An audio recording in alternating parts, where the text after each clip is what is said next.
तुम्ही पाहत आहात MCN न्यूज मराठी। महाराष्ट्र राज्य ग्रामीण जीवनोन्नती अभियानातील महिला व कर्मचारी संघटनेने विविध प्रलंबित मागण्यांसाठी आक्रमक भूमिका घेतली आहे। मागण्यांची तातडीने पूर्तता न झाल्यास अभियानाअंतर्गत सुरू असलेले ऑनलाईन काम बंद आंदोलन करण्याचा इशारा संघटनेने दिला।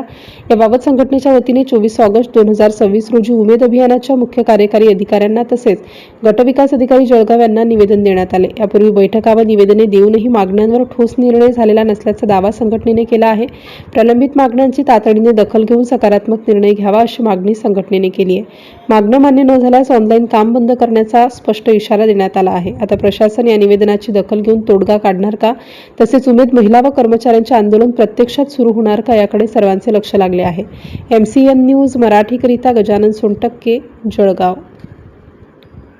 2026 रोजी उमेद महाराष्ट्र राज्य ग्रामीण जीवनोन्नती अभियानाअंतर्गत उमेद महाराष्ट्र राज्य महिला व कर्मचारी संघटना यांच्या वतीने आज आम्ही इथं जळगाव जामोद तालुका पंचायत समिती येथे व्हिडिओ मॅडम जे आहेत त्यांना आम्ही निवेदन देण्यासाठी आलेलो आहोत। तर आमच्या प्रमुख मागण्या अशा आहेत की जी ग्रामसेवकी गाव पातळीवर काम करणार आहे त्याचं आम्ही ऑनलाईन काम बंद आंदोलन करणार आहे आणि काम बंद आंदोलन हे आमचं म्हणजे जोपर्यंत आमच्या मागण्या पूर्ण होत नाहीत तोपर्यंत आम्ही हे चालूच ठेवणार आहे। तसेच आमच्या ग्रामसेवकीचा जो मानधन भत्ता मिळतो त्यांना तर तो 15,000च्या वरतीच त्यांना मिळायला पाहिजे अशा आमच्या प्रमुख मागण्या ह्या आम्ही त्यांना निवेदनामध्ये देण्यात आलेल्या आहेत। आता किती आहे तुम्हाला मानधन?